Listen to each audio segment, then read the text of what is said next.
All right. Hey, everybody. Welcome to Books and Bathos. A podcast for the reluctant reader.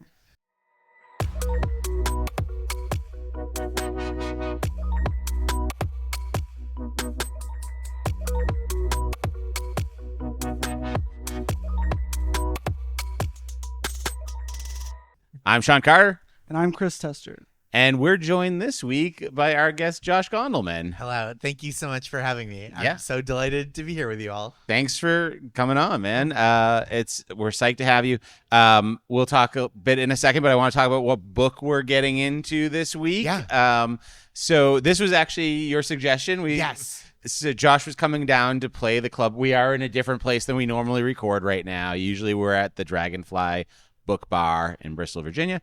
Where if you buy this book from them, you get 10% off. So pretty sweet. Oh, that rules. Yeah. Cool. But tonight we're across state lines. We're in Tennessee. That's right. We're at the Blue Ridge Comedy Club where Josh was doing a weekend of shows here. It was so fun. Thanks for having me. It was amazing to have you here. And yeah, the shows were amazing. The crowds were amazing. They were really lovely crowds. This was so a blast. But when we knew you were coming and we had started doing this podcast, I was like, let's see if we can get Josh to be a guest. And what book, might you want to talk about? And you suggested this book. It's called The Sisters Brothers by Patrick DeWitt. Yep. And I will say, first thing that I thought of was I was like, oh, man, back to like I've been living in Tennessee so long. And I'm like, this is going to be some liberal stuff. The Sisters Brothers. Right. You're like, oh, this is like an exploration of gender. Yeah, that's really was my first thought. Yep. And it's so far from that. It's sort of country outlaw sort of book, Western. But a lot of introspection. Yeah. A ton. Yeah, but the name is kind of a bit, right? It's like the main characters are Charlie and Eli sisters, so they are the Sisters Brothers. And this, I will say, I want to get this off my chest right up top, is I read this book years ago because my wife recommended it, and she's just like, I think you'll love this. The reason she recommended it is because I think a lot of books that have a reputation for being funny are mostly just kind of like poignant or wry. And this one is a funny book. Yes. And she was like, you'll like this. And it is like her number one go-to recommendation of like books for dudes. Yeah. And so that's like the table setting of why I recommend. I was like, oh, I love this. I think it's a fun read. And it is like the kind of thing that people who read a lot really like, and people who read a little also really like. Yes. I thought it's a very accessible book. Like it's not very long. It's almost 7 hours on the audiobook. And as someone who had a very short time to read the book, it was phenomenal. Yeah. But it gripped me, and I wanted to read it. It was really fun. Yeah. Oh, I'm glad. It was a hit with the book club. Yeah, well, we hadn't really talked about it much until just now. We try to like save our right for the podcast. But yeah, I really enjoyed it. I finished it and then I started listening again because I was like, I got a couple hours and can refresh my memory. But it was also fun to listen to. So, well, thanks for a great recommendation, and thanks to Maris for she's a genius. She's so good. Like, she can like look in your eyes and be like, here's the book you need. She's so brilliant and such a great writer. But like, this is one that this book, and it's very different. But the other one that she recommends similarly, that like when we started dating, she recommended both of these, and home runs both. Sisters Brothers by Patrick DeWitt and The Sellout by Paul Beatty, which is like a very different book, but hits kind of the same, like, it's smart, but you kind of rip through it. And it's funny and dark without being like oppressive. Like funny without being silly, and dark without being oppressive. And it's just like, God, that's like my favorite stuff. Yeah, it was great. And now I'm gonna have to check out the other one. Yeah.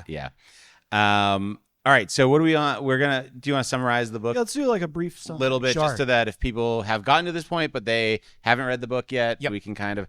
Okay, so I'll just take the first sort of third, I guess, of it starts with the Sisters Brothers, and it's Charlie and Eli, and we find that Eli is kind of a reluctant sort of go along with his brother, and they are killers. That's kind of their job. They go out, they kill who needs to be killed by the rich people, specifically the Commodore in this case. And that's how they make their money.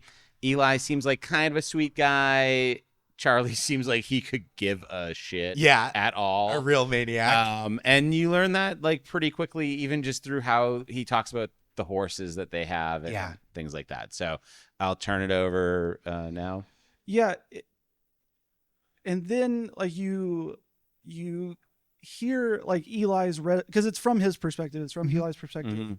And he's very reluctant to do a lot of these things and kill. But there is a point that you see like the temper flare and like these things happen, and you realize like, oh no, like Eli is a killer too. Yeah. He has that moment with the prospector where he annoys him and then he does some terrible things to a dead man's body. And it was like Halo. You know. It was a Mortal Kombat finisher on a dead, like a... Yeah, it was video game type stuff. Yeah, for sure. And it like, that was like kind of the moment that like Eli, like my whole opinion about Eli shifts. Yeah. Because up to that point, he hasn't really done anything to show himself as like a violent person. He's mostly been very sensitive and like feeling towards people. Yeah. But like, that's the moment where you're like, oh no, like they both have their streaks of inhumanity. Yeah. And it feels like Charlie enjoys it more. Like he's like, cool, we get to do more violence. Yes. And Eli is a little bit more of that point of like, uh-oh, it's time for me to do violence. But they're both good at it, I think, is like part of it. It's like, oh, this isn't a guy that's just like hanging out with his brother. He is, like you said, he's also a killer, and he has like an aptitude for this. Well, I think he even says that later because he's like, Charlie would get in these fights and eventually he had to stick in there because, you know, Charlie's fighting multiple people. Yeah. He has to stick up for his brother. And then he was like, and we were pretty good at it. And the Commodore took notice and then hired us. By the way, do either of you have brothers or no? Just a sister. Okay, she's very nonviolent. Well, I felt like I knew that about both of you, but I want to check because I mean I have two brothers, and so reading this to me and like the idea of your brother getting in these fights, like I very much understand how you would jump into those because even if you do not like your brother, you are still going to get in that fight with them. You know, and I think that they get that feeling across really well of like. Okay, it's come to a point where like I can't just let him get his ass beat. Yeah, I have to like help him end this. Yeah. Well, they have a very strained relationship. Like Charlie is almost antagonistic at the beginning because he just took on the lead role in their enterprises. It's a real fun dynamic between them. Yeah, and then that completely shifts at the end. Which. Yeah. And I mean, like the end of the book, they're on what feels like a very straightforward mission, right? They're like, the Commodore hires us to dispatch with his enemies who he tells us are bad people. And we do that. And then they get to the end and they learn that like the people that they're hunting down are like not bad. They're just at odds with the Commodore. So now they're just kind of like settling a dispute with murder instead of, hunting down a bad person. And it's this like almost magical because you end up they're chasing down this guy Kermit Worm, right? Yes. Who has made this formula that makes gold in a river glow so that you can scoop it out and be rich. Like it's like an aid for prospectors. Yeah. But it's very caustic, so the people using it are like bordering on death because of just skin peeling off from this like acid that they're pouring into the river. And so like there's like this kind of like weird like, oh, are they all gonna be okay? And then you're like, oh no, not only are they not okay, they're not physically okay, they're not emotionally okay. And the very end of the book is they return, right? They go they kill the Commodore so that the Commodore stops dispatching more and more people to just like end his enemies' lives, and then they end up living with their mom at the end, which I think is so funny. And it's like it's such a funny it's not like this triumphant return home on horseback of like, we're conquering heroes. We're like, we're the outlaws back in town and we're gonna run it now. They're just like, hey ma, and it's like that's they're like tail between their legs, and it's just such a like. I feel like the book is there's so much it's funny and sad. Like it's like Eli kind of doesn't understand sex really, right? Yeah. Like there's just this like innocence to him. Yeah. That is like kind of sad at the Well, he's a level bit of a romantic. yes, but right, totally, but romantic, but like doesn't understand like the existence of sex work, and so it's like this really. I think for a book that is like so much adventure, so much fun, like you said, it's reflective and introspective in a way that doesn't slow anything down, and you get to the end and you're like, oh, what a funny place for the story to end. But also it is like kind of heartbreaking that these guys, you're like, oh, you're losers. Yeah. I love the ending. Me too. Because, it's not what you would, it's not the Hollywood ending. Yeah. It's not the put a nice little bow on it. Like it's conclusive. Yep. But it is not what you would probably root for if you were rooting for these characters. But do you root for these characters? Oh, that's interesting. Yeah. Like at times I root for Eli, but more romantically than anything. Totally. I'm kind of like, I hope he finds a nice lady and settles down. That's what you meant by that. Like I thought you meant like you were attracted to Eli. No. I'm rooting for him. Yeah. romantically, and that I'm in love with this character. No, I felt the same thing where like every lady that he passes, he's like, could this be the one? Totally. And I kind of wanted him to, just, be able to do that.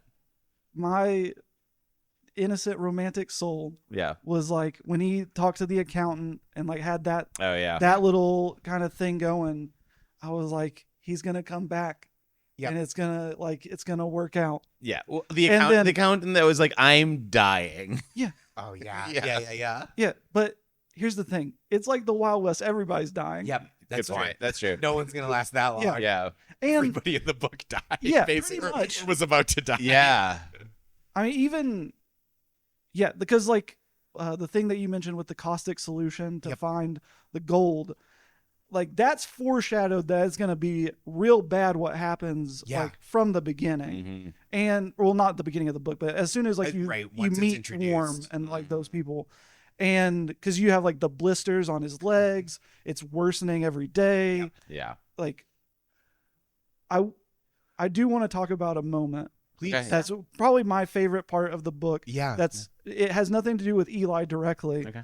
Has everything to do with Herman Worm. I like her. I mean, I think it's a great character. Yeah. It's awesome. When he jumps in the caustic solution to save Morris.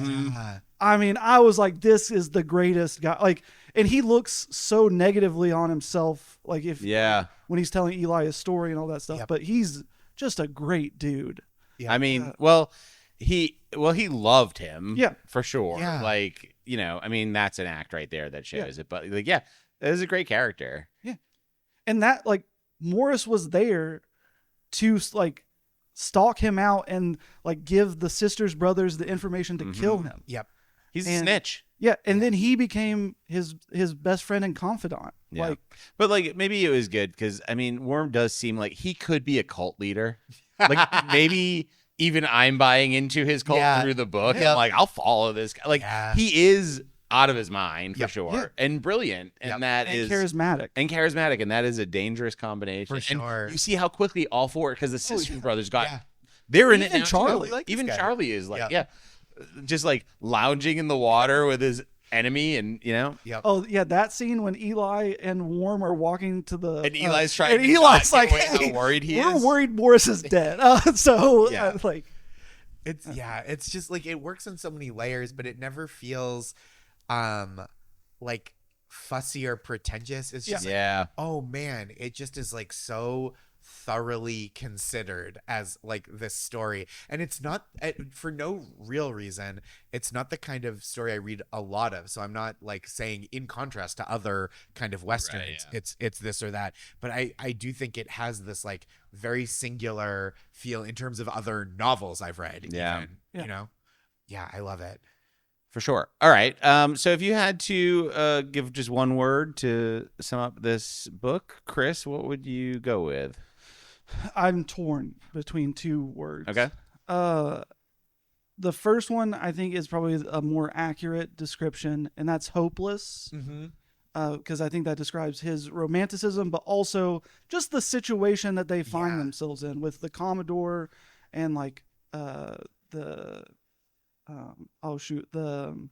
guy that they stole the money from, and then he ended up burning Mayfield. Yeah. Like all of these situations, they think they have a solution, and then when it comes in, like in the end of the thing, everything falls apart. Yeah. And they started with nothing and they ended with nothing. Here's the other thing though, but like this is told from Eli's perspective. Yep. And like, so are we biased? Like, is Eli telling a partial, getting a more hopeful kind well, what I'm saying is Eli just a bumbling idiot, but he is telling it from his perspective. Sure. It sounds better than it is, because like, if you look at it, it's like, there was a point in this book where he's like, I have the perfect horse, but I'm going to keep this half blind, like, okay. you that know, brings me to but my he's not putting second- himself in good situations. That puts me to my second word, Okay. one word review, which is Tubbs. The life and story of Tubbs is basically the entire book in a nutshell. Yeah. Because Eli is Tubbs, and like he's the heftier horse. That doesn't really want to do this, but it reluctantly goes along and does these things. Now granted, he doesn't end up dying in this book, but if he kept doing the things with his brother, he would eventually die. That's just part of the job. And I thought that was really interesting how his dynamic with Tubbs changes through the course of the novel. He becomes he likes Tubbs at the end. And then flips a switch and is like, oh, Tubbs is dead now. Well, I can move on. I don't miss him. I would say, I guess my one word would be gallows. That seems appropriate. It's a dark comedy in my opinion. And I love that. But that's what drew me in right away about it, and it was consistent throughout. Totally. So, I would sell it as like what you said is they start with nothing, they end with nothing. They've come full circle and they're the same people they were at the beginning. It is almost I'm gonna combine two words into a portmanteau and hope it's intelligible. It is like a Seinfeld-stern. It is like if Seinfeld were a Western. And that is my pitch for it, is that it is maybe a darker, like maybe it's closer to a Curb Your Enthusiasm style of humor, but it is just like these characters who have these flaws and have adventures, but ultimately end up right where they came from, talking about a button in a prison cell or whatever. A Western that ends with instead of the whistle or whatever, it's just the Curb music would, that'd be fun. I would have loved it if the last scene was just him brushing his teeth again. And that was, the toothbrushing thing was... every time it comes up, it's funny. It's delightful. Every time. He's like, and I realized I've got this toothbrushing tool that I haven't touched in a week. He's like, I haven't touched it in 3 days, and I'm feeling kind of rough about it, so... And then when he convinces Charlie that it's actually good, and Charlie's like, when we get to San Francisco, I'm going to have to get one of these. It's great. I've read 2 of Patrick Dewitt's other books.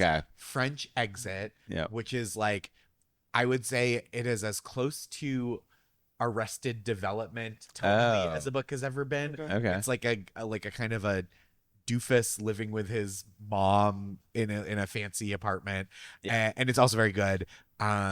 And I've read The Librarianist, which is a little more like sweet and melancholy, but The Sisters Brothers to me is like the slam dunk of his oeuvre as far as I've read. I mean, I'm still probably gonna read those other ones. Because I was probably in the first 6 chapters when I was like, what else is this guy writing? Totally. I love that feeling too. Of like, oh, there's got to be more of this out there. All right, so temperature rating, we go from 0 degrees to 451 degrees, 451 being the best. Right. And The 0 hottest that it can get. Yeah, and 0 being you want to slap whoever suggests the book, I guess. So I'll go first. Yep. I really enjoyed this book. I will probably read it again at some point. So I feel strongly about that. I am giving it 373 degrees Fahrenheit. Okay. So that's pretty good for you. Yeah. You don't go that high. I guess you might not know this. I usually am the one who's a little bit more cooler. Yeah, on things. Right. So yeah.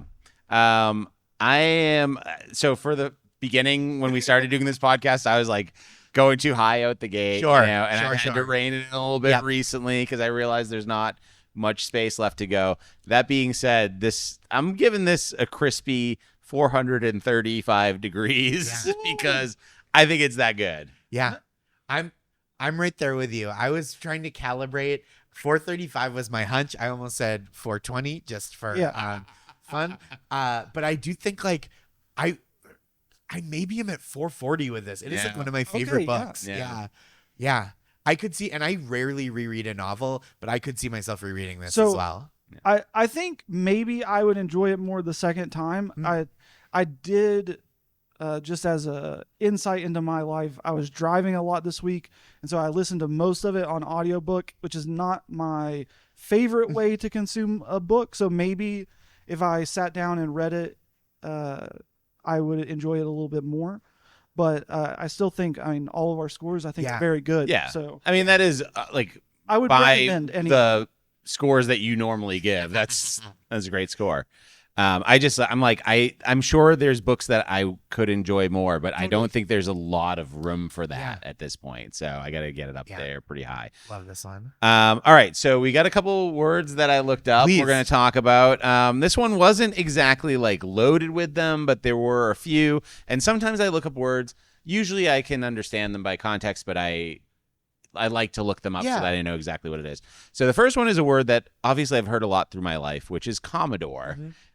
Right out the gate, they're like, the Commodore is sending us on this mission. So I was like, what exactly is that? I know it's some type of authority figure, probably military. Yeah. And looking it up, it looks like it's a naval officer. Cool. I can't remember. It might be above an admiral or right about there. So cool. Didn't learn a huge amount on that one, but fun. The next one, a 64-bit computer from That's right. So are not far from where I live. Yeah. Oh, the Commodore. Yeah. Oh, okay. In Brooklyn. In Brooklyn. Oh, nice. Yeah. Shout out to Brooklyn. Shout out to Brooklyn. Also, shout out to the Commodore. Vanderbilt's mascot, right? The Commodores. Oh, Is that it? sounds right. Yeah, I think so. Oh, okay. And a band. If not, I'm gonna cut this. So That's all right. I think it is. There's lots of Commodores out Yeah. there. Yeah.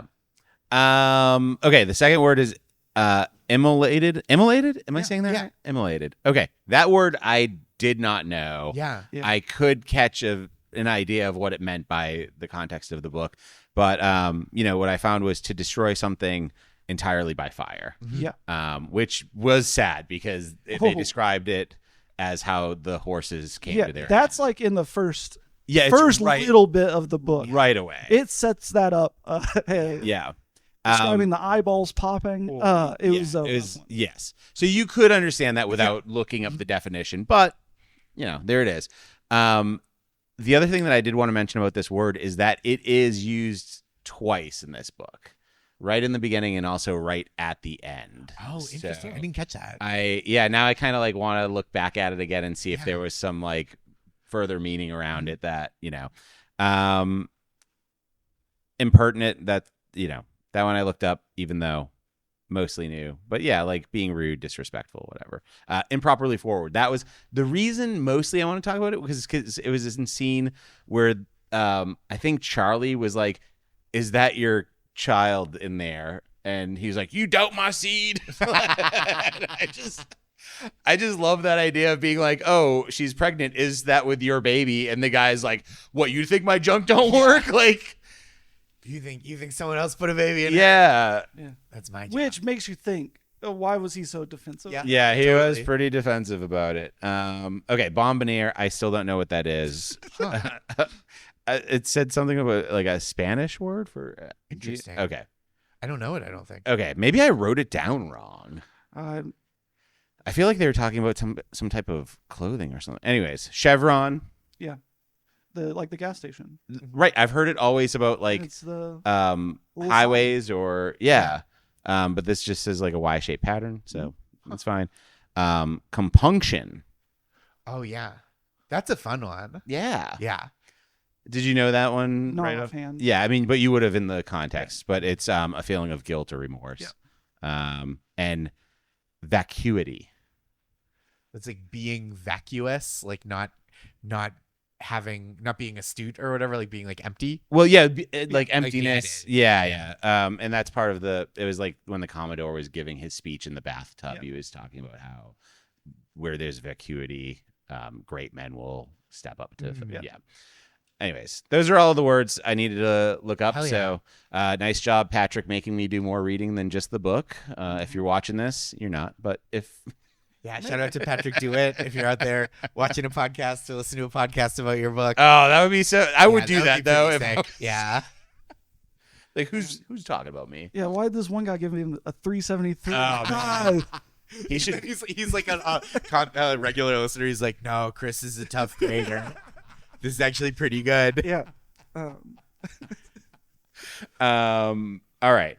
What other? Do we have any more segments that we need? Yeah. To get so our favorite quote. Oh yeah, this is a fun one. I like this one within the context, but also with it not in the context because it kind of describes me a little bit. Follow after him, and then what? Force myself into their company? No. If he had wanted me to go, he would have come for me. Yeah. And that is, I think, well, like elegantly put.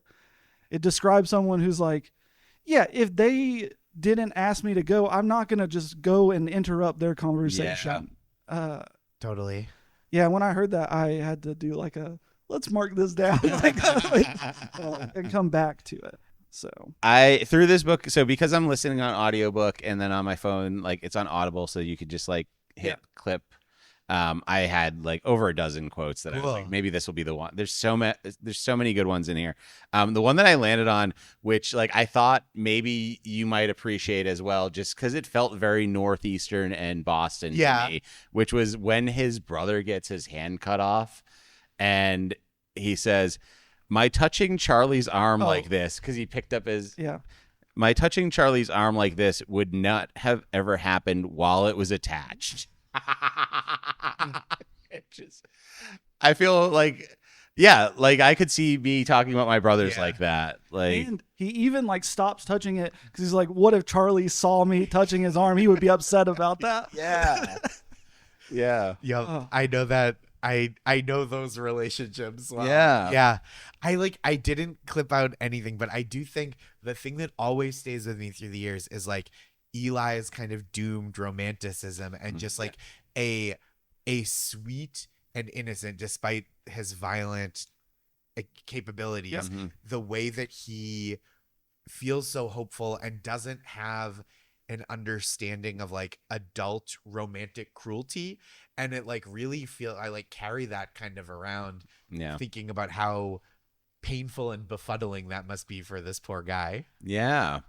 It's so tough because he's what some may describe in this modern parlance as a simp, right? Sure. Like he kind of fits the bill because he's given these women that he barely knows like large sums of money to be like, hey, I'm gonna come back. And then like there are like these great moments where the lady that's running the hotel at one point, him and her are talking and she's like, well, I prefer like more like slim men. And then he immediately is like, well, I'm not eating breakfast because I'm trying to slim down. And the scene with him trying to diet in like a saloon in the Old West is And they're like, very funny. What's the point of eating if not to get full? Yeah. And then, One person after another is like, just like, well, I like to get full. Yeah. It's, yeah. But yeah, I mean, he's a great romantic, you know? Yeah. Well, This is why we should have done our crossover fanfic with the other Bennett Mary sister, Bennett, because that would have been fantastic. I mean, Eli and Charlotte, maybe? I don't know. That would have been a terrible combination. You're right. Good point. Charlotte is like the most aromantic person, and then like to put him. You're right. Actually, every single person in the other Bennett sister would have just ruined destroyed this man. Eli. They would have crushed Too his- soft. Yeah. It's true. All right. That wouldn't be a good crossover. But a crossover I think would be fun is imagine the conversations between Eli and Dusk from Isles of the Emberdark. That'd be good. Not yeah. much would be said. No, it'd be very quiet. They might talk about weapons or Yeah. something, you know? Yeah. All right. We have... Oh, I would like to say one more thing. Please. Yeah. I love that some things they describe so delicately, and then other things, like anything that had to do with violence, they didn't hold anything back. But then if it was like, the Commodore went to go pee, it'd be like, and he went to make water. Every time, which comes up more than you would think of somebody touching themselves, be like, and he was touching his organ, Yes. or you know. I just thought it was gorged. Yeah. Such a good Like way of... a sense of propriety. Yeah. It was like, well, and I think that is like the Eli's perspective thing, because like violence, he doesn't care. Like he's seen a lot. Yeah. But like these other things, he's like, well, that's indecent to talk about. Totally. I think that's a great point. Yeah. That's true. I hadn't thought of that. But that was great. All right. Do we have anything else that we need to do for any segments, or are we? I mean, we could do a hot or not. Oh yeah. And Josh, feel free to Please. participate.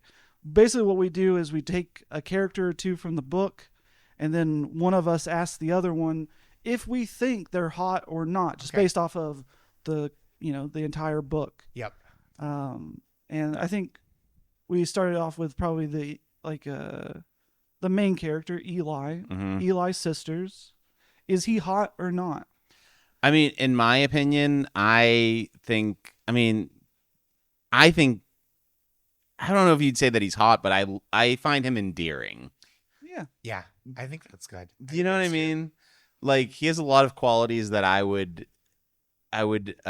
enjoy in a partner. So I think that like Eli is not the least attractive person in this book. That is No for doubt. sure. Yeah. So I think that is a good point to like bring up in this, is like most of the people are pretty revolting in terms of their actions. So he is like on that scale pretty good. Yeah. It's off a lot better. So you would say I'm going to say, I mean, I think he's, you think he's cute, but not I think hot. let's put him at cute. Yeah. Okay. So not, I guess, but like, but Letter of the law, not. I hate to say it. Yeah. You know? Yeah. You feel bad But about that it. is, it feels like how people kind of respond to him. It's like a pitying kind of like, oh, I wish I was a little more into this. Yeah. I did love that one scene where I think it was Warm was just like, no, let me talk to the fat one. Yeah. And then Eli's like, Yeah. and Charlie's like, and then Eli's like, yeah, I know he's talking about me. Yeah. I mean, come on, you know. Yeah.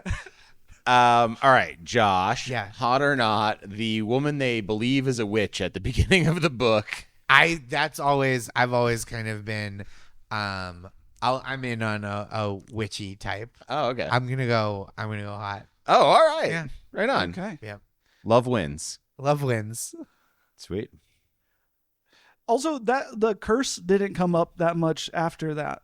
I was expecting it to come back a lot more. I mean, it's kind of vague about it. I mean, there's a point where they say that Eli's a protected man, and you wonder if that has something to do with it. And Charlie definitely is not a protected man. No. So He lost his arm. Yeah. A lot of bad stuff happens to him. maybe it was a curse that like everybody Eli gets near is going to suffer. Yeah. But he himself is protected. But that's like a worse fate for him. Yeah. I mean, he doesn't want to see his brother get his arm chopped yeah. off. Yeah. No, I guess that could be the curse. Yeah. Because I mean, it the immediately horse starts tub with is tubs. immediately. Yeah. Yep.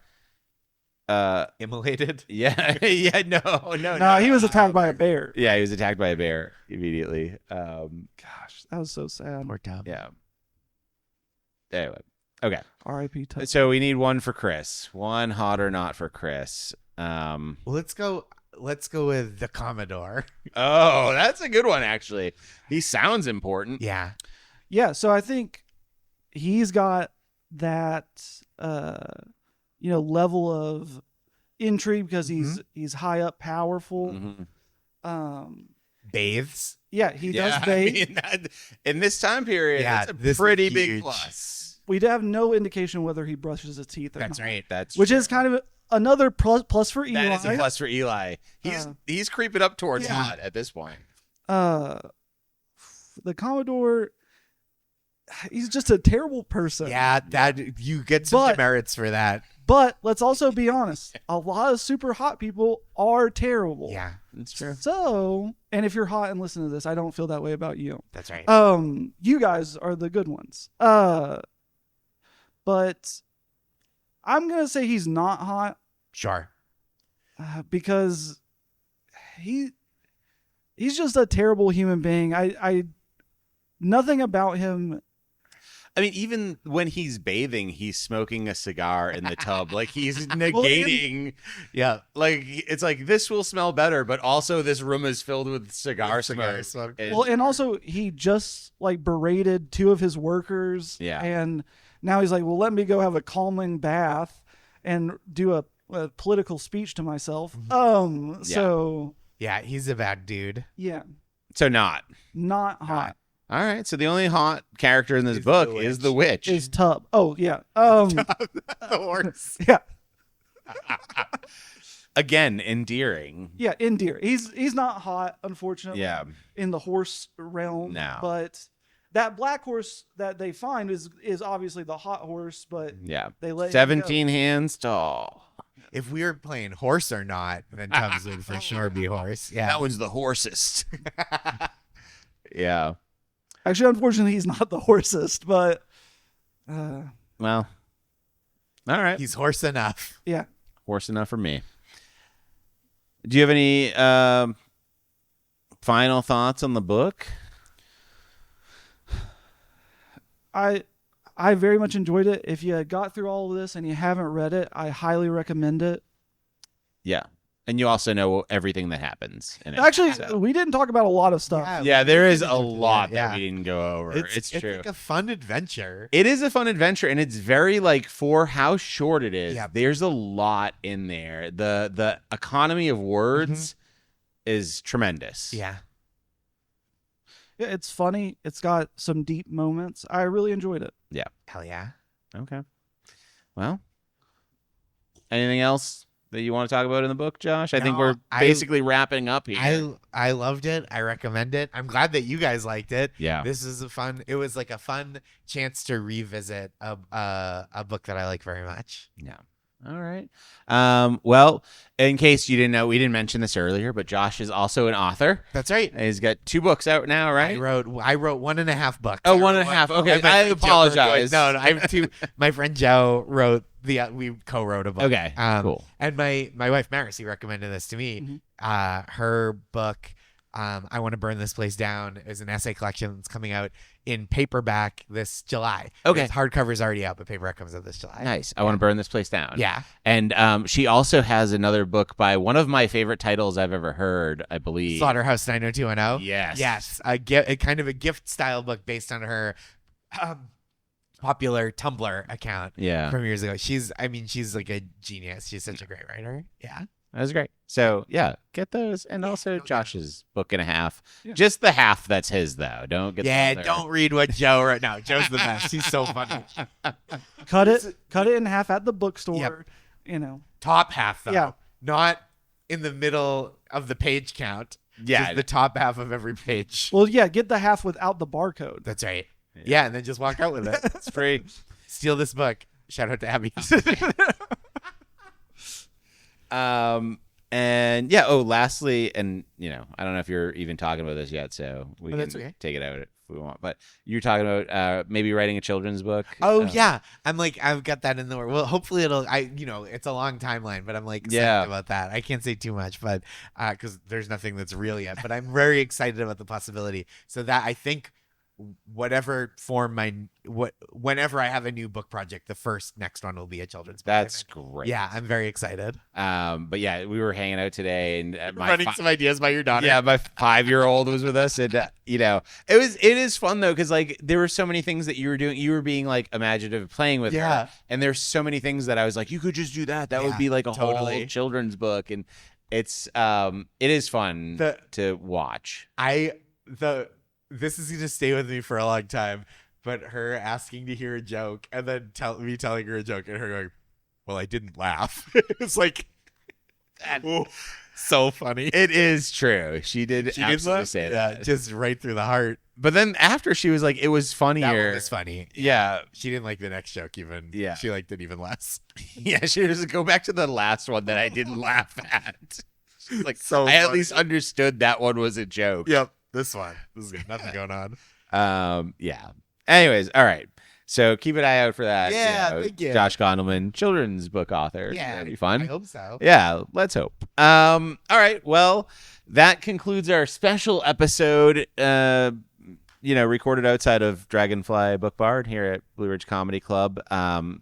Thank you so much, Josh, for being Thanks for having me. This is the last. Great to meet you, Chris, and thanks, Shawn. This was so much fun. If anybody wants to follow you, where should they? I'm at Josh Gondelman on Instagram and Blue Sky and TikTok.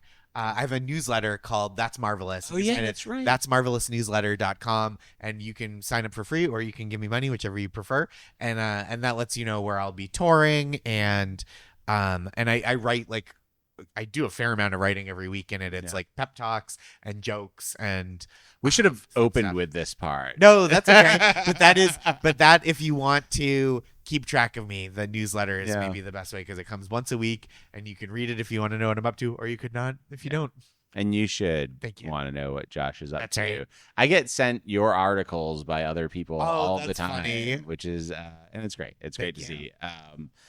I think most recently was the one about was it Looks Max? Yeah, it was okay. Yeah. From McSweeney, it's called at long last I have maximized my appearance. Yes, it's terrific. Okay, Chris, where can people find you if they're looking for you? I'm at chris.b.tester at most major social media things. Hell yeah, cool. Shawn. You can find me at Shawn Carter Comedy on Instagram and Facebook and probably wherever. If you're searching for me, always write comedy after my name because if not, you're going to get Jay-Z. Yes, Jay-Z, you're never going to to me. Yeah, so. Burying you in the search results. Dude, I've thought about changing my name, and I feel like I'm way too far in now to do it. And if I did, I would pick it would be ridiculous the name that I went with. It would have to be like a character because I'm like I just want it to be memorable. I've spent so much time with people being like, I can't find you online. Yeah, I know. Anyway, you have the Tom Takar problem. Oh yeah, go by Tom Brady. Yes, yeah. That is almost as bad. Yeah, it is. You're really kindred spirits on that. Yeah. All right. Hey, Chris, what's the next book that we're reading? The next book is going to be the next book in the Murderbot Diaries. The second one, Artificial Condition. So in 2 weeks, read that, get a copy at Dragonfly Book Bar, and we're going to have a great time. Also, please follow us at Books and Bathos Pod on Instagram, YouTube. Subscribe, follow, like this video, please. And we'll see you in 2 weeks. Yeah. And we love you.